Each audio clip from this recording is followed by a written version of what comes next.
Je dirais même plus, je n'avais plus de batterie, ça a coupé. Donc je suis désolée, chemin du 3, je vais reprendre et je vais vous faire un petit... je vous mettrai du coup un lien sous la première vidéo pour vous mettre la deuxième.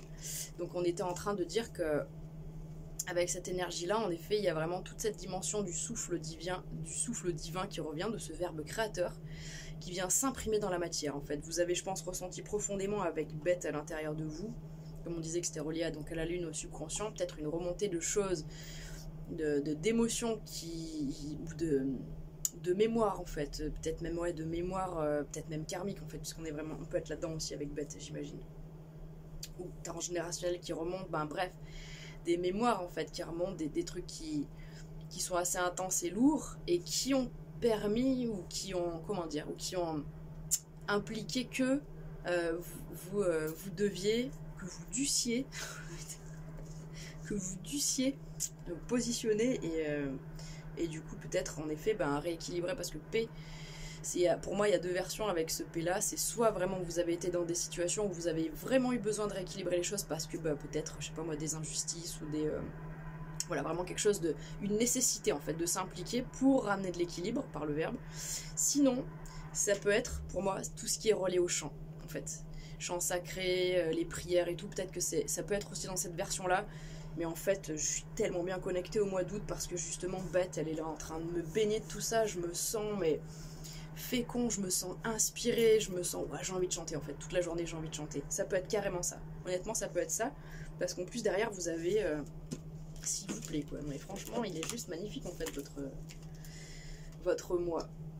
Vous avez Kof, vous voyez un peu comme c'est riche, vous voyez 3 couleurs différentes, 3 lettres qui n'ont rien à voir les unes avec les autres, 3 énergies complètement différentes, du 2, du 8 et du 1. Avec le 2, on a le principe du féminin qui reçoit, réceptif, qui est dans l'immobilité, en passant par le 8 qui vient rééquilibrer et par la parole. Alors ce qui est quand même sympa, c'est que le P, moi j'ai toujours trouvé rigolo parce que celle-ci elle s'appelle P, et celle qui ressemble vraiment à un P c'est Kof. Du coup j'aime bien, c'est un petit détail. Ça c'est vraiment une de mes préférées. C'est une de celles en fait qui a résonné, et je pense qu'il résonnera certainement le plus avec moi toute ma vie, mais depuis que je l'ai rencontré ces enseignements, donc c'était en octobre 2023, c'est celui qui me fait le plus d'écho en fait.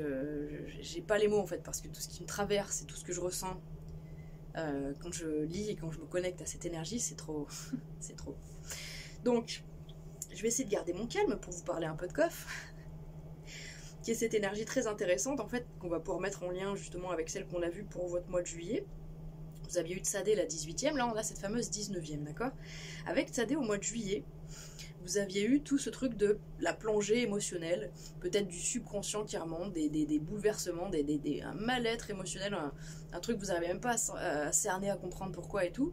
Et donc vous êtes symboliquement dans vos profondeurs. Vous êtes là symboliquement dans des flots tumultueux qui vous font boire la tasse, vous y voyez rien, c'est une catastrophe. Vous êtes dans cette fameuse, entre guillemets, nuit, puisque c'est la lune. Vous êtes dans la nuit, il n'y a que la lune qui vous éclaire, vous n'y voyez rien, et vous êtes symboliquement dans l'eau, dans vos profondeurs, dans vos émotions. Et en fait, P, c'est cette énergie qui représente symboliquement tout le trajet que vous allez faire pour remonter à la surface. Franchement, c'est pas extraordinaire déjà. Il y a vraiment déjà tout un truc de volonté, de courage, de dépassement de soi. J'ai la niaque, quoi. Je vais pas lâcher, je vais pas me laisser couler, en fait. Voilà. Parce que vous voulez quelque chose. Et les gens qui remontent, ils veulent quelque chose, en fait. Ils ont pas envie. Ça leur ferait chier de devoir en finir, quelque part, de se faire avoir. Ils veulent remonter. Donc elle est trop belle, cette lettre, j'adore. Quand on a ça qui sort, c'est que vraiment, on a vécu quelque chose d'assez intense, d'assez dur, et que justement, soit on est en train de remonter la pente. Pour moi, il y a deux versions, encore une fois, quand elle sort. Celle-là, c'est soit ça représente, et ça nous dit que vous êtes en train de remonter la pente, clairement, doucement, en train de vous dire, bon bah voilà, c'est bon, le gros est derrière moi et tout machin. Après, ce que vous avez peut-être pu vivre, voilà, peut-être, en fait, ça peut être ça aussi, hein, ça peut vraiment être, pour moi, il y a deux versions. Il y a vraiment, au mois d'août, pour certains, il y a, je comprends pas, je comprends pas, je cherche des réponses, donc je me mets à l'intérieur. il y a des trucs qui remontent, je me sens pas bien, j'ai besoin de les exprimer avec paix, ça rééquilibre des choses. Et coff, et tout doucement je remonte vers la lumière. Et tout doucement je mets un pied devant l'autre, et en fait je vois que oui, il y a quand même des choses positives sur mon chemin, et que je vois qu'en fait je suis quelqu'un d'exceptionnel. Voilà. Donc il y a cette version-là, et ensuite il y a la deuxième version, entre guillemets, un poil plus positif, qui dit oh, je me sens trop bien, mais n'importe où je mette un doigt de pied, je suis bien, je rencontre des gens, ils sont merveilleux, je me sens... J'ai l'impression que je rencontre mes frères et mes sœurs d'âme. Dès que je sors de chez moi, dès que je rentre chez moi, je suis bien, je fais mon train-train et tout, je suis confortable. J'ai pas grand-chose, mais j'ai tout ce dont j'ai besoin, en fait, j'ai pas besoin de plus, c'est formidable, je suis bénie. Et paix, ben, vous le chantez, vous le rayonnez, vous êtes là, vous chantez toute la journée, vous faites vos petits mantras, vous allez... Voilà, peut-être même vous donner des cours de chant, j'en sais rien, peut-être même c'est votre métier. Et coff, ben, vous êtes cette lumière, vous êtes la lumière du monde, en fait. Vous êtes la lumière... c'est cette phrase que j'aime beaucoup en fait, qui voilà, vous êtes cette lumière qui guérit en fait. Voilà, vous êtes tout simplement, vous êtes un phare, vous êtes une petite étoile, et puis ben quand vous vous déplacez, et bien du coup vous avez ce rayonnement christique en fait. Hein, c'est pourquoi je l'aime beaucoup aussi, parce qu'en effet c'est éminemment christique, c'est-à-dire que il a fallu renaître en fait. C'est vraiment le soleil, pour briller, il faut avoir traversé son ombre, et c'est voilà, il faut avoir traversé ses ombres. On ne peut pas être le soleil si on n'a pas traversé les ténèbres. Donc les gens qui ont le soleil, c'est soit en effet ils sont en train de remonter, ils sont en train de sortir de cette fameuse nuit noire de l'âme, et là je vous dis courage, je vous dis félicitations, je vous dis bravo, et je vous dis waouh, mais vraiment. Ou soit vous avez dépassé tout ça et vous êtes dans ce rayonnement christique, et là pareil, je vous dis waouh, je vous dis merci, je vous dis mes gratitudes. Allez vous promener le plus possible pour rencontrer des gens et leur donner ce que vous avez dans le cœur à partager, parce que c'est trop beau quoi. Voilà. Voilà, je vous invite à aller voir, aller écouter en fait sur la chaîne les enseignements de Barry Elia qui sont au dos de ces belles cartes, et puis de voir un petit peu comment ça vous parle. Je sais pas pourquoi j'ai un truc qui me vient en tête, et quand en fait je vous ai lu la carte, je me suis revue ce matin. Et en fait, en effet, cette carte-là, comment dire, j'ai vécu un truc ce matin qui peut parler avec cette énergie-là, parce que, comment dire, peut-être que vous aussi, vous souffrez en fait de voir des gens, que les gens en fait aimeraient aller les uns vers les autres, et qu'ils n'y arrivent pas parce qu'ils sont timides, parce qu'ils ont souffert, parce qu'en fait les gens, la plupart du temps, quand ils rencontrent quelqu'un, ils n'ont pas l'écho qu'ils aimeraient avoir. Et du coup, on est rentré dans des postures de... On se protège, on se cache, et on évite l'autre. En fait, je vous dis ça parce que j'ai croisé quelqu'un ce matin. C'était une demoiselle. Elle avait l'air toute timide. Elle devait avoir, je sais pas, peut-être une dizaine d'années de moins que moi. Et elle avait son téléphone dans les mains, comme ça. Et au moment où elle m'a vue, je l'ai vue un peu toute timide, et elle a pris son téléphone, elle l'a mis à l'oreille, comme ça. Et j'ai bien senti, je me suis dit, mais je suis sûre que... Il n'y a personne au bout de ce téléphone, il n'y a personne au bout du film. Et j'ai senti en fait cette posture de mal-être, cette posture de malaise. Et j'en chialerai parce que ça m'a toujours agacé, moi, de voir des gens pour être bien heureux, en fait, juste parce que la vie leur a tellement fait baver, leur en a tellement fait baver, qu'en fait, quand ils voient quelqu'un, même si on porte en nous des choses positives, on peut amener l'autre à vivre des choses qui sont douloureuses pour lui en fait, qui le renvoient à ses propres manques, qui le renvoient à ses propres peurs. Et en fait moi tout de suite j'ai compris en fait qu'elle prenait son téléphone, et que entre guillemets comme quelqu'un qui fume quoi, pour se donner de la contenance, et voilà, elle se disait comme ça, enfin comment dire, vous voyez, c'est cette histoire de l'aura des uns, l'aura qui peut rayonner de trop sur les autres, vous voyez.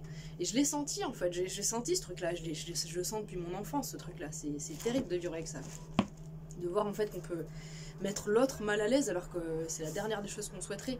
Et en fait j'avais qu'une hâte, c'était qu'on arrive à se croiser pour que je lui dise bonjour avec un grand sourire, vous voyez, et que peut-être même on discute, ou enfin vous voyez, c'est vraiment pour en fait, parce que je sens en fait que le monde a besoin, enfin certaines personnes en effet comme moi ont besoin de ces interactions positives, et que ça va leur faire du bien quoi, et je sens ces appels, c'est puissant. Et là en fait c'est très christique quoi, parce que en effet on est arrivé à hauteur, j'ai bien vu qu'elle n'avait aucune attention sur son téléphone, et qu'elle avait toute son attention sur moi, alors qu'il y a des gens des fois ils sont dans la rue, ils vous croisent, ils vous regardent même pas, ils vous répondent même pas à votre bonjour, ça c'est monnaie courante, on est d'accord. Mais là elle avait toute son attention, son regard, et je lui ai dit bonjour avec un grand sourire, et là en fait j'ai vu tout dans ses yeux, toute sa crainte, ses doutes, et s'effacer. Et en fait, elle m'a souri, elle m'a fait un très beau sourire et elle m'a dit bonjour. Et j'ai vu que c'était authentique, j'ai vu que c'était sincère, j'ai vu que ça lui faisait du bien et plaisir et que c'était pas juste un bonjour qu'on lance comme ça parce que quelqu'un nous a répondu et que par politesse on doit lui répondre. Non, c'était bien plus qu'un bonjour. C'était bien plus qu'un bonjour. Et voilà, moi j'ai toujours été comme ça, travaillée par tous ces trucs-là et beaucoup touchée en fait par ça. Et voilà, pour moi c'est très christique ça, c'est ces rencontres-là où on sent il y a un malaise et tout de suite en fait, ben voilà, on veut rééquilibrer. Vous voyez, en fait, c'est votre truc du paix quoi. C'est tout de suite mon bonjour, il est venu rééquilibrer bien plus que juste un mot en fait, tu vois. C'est voilà, je vous raconte ça. C'est très beau quoi. Je pense que vous avez un super mois d'août qui vous attend. Donc voilà, n'hésitez pas à être lumineux, n'hésitez pas à donner votre bon cœur, votre grand cœur. Et vous êtes un chemin de vie 3, donc vous portez en fait, vous portez la joie, vous portez l'amour, vous portez la facilité, le partage, la félicité, vous portez l'expérience à vivre en légèreté, vous portez en vous la musique, le son, le chant, vous portez tout ça. Vous êtes la joie de ce monde, chemin de vie 3, quoi. Les 3 et les 33, ils portent la joie de ce monde, quoi. Et si c'est pas nous qui vibrions et qui devions être lumineux, ben, on pourrait le demander à personne, quoi. Donc allez-y. Allez-y, prenez bien soin de vous. Moi je vous embrasse bien fort et je vous dis à très bientôt. Prenez soin de vous, chemin de vie 3. Prenez soin de vous les alchimistes.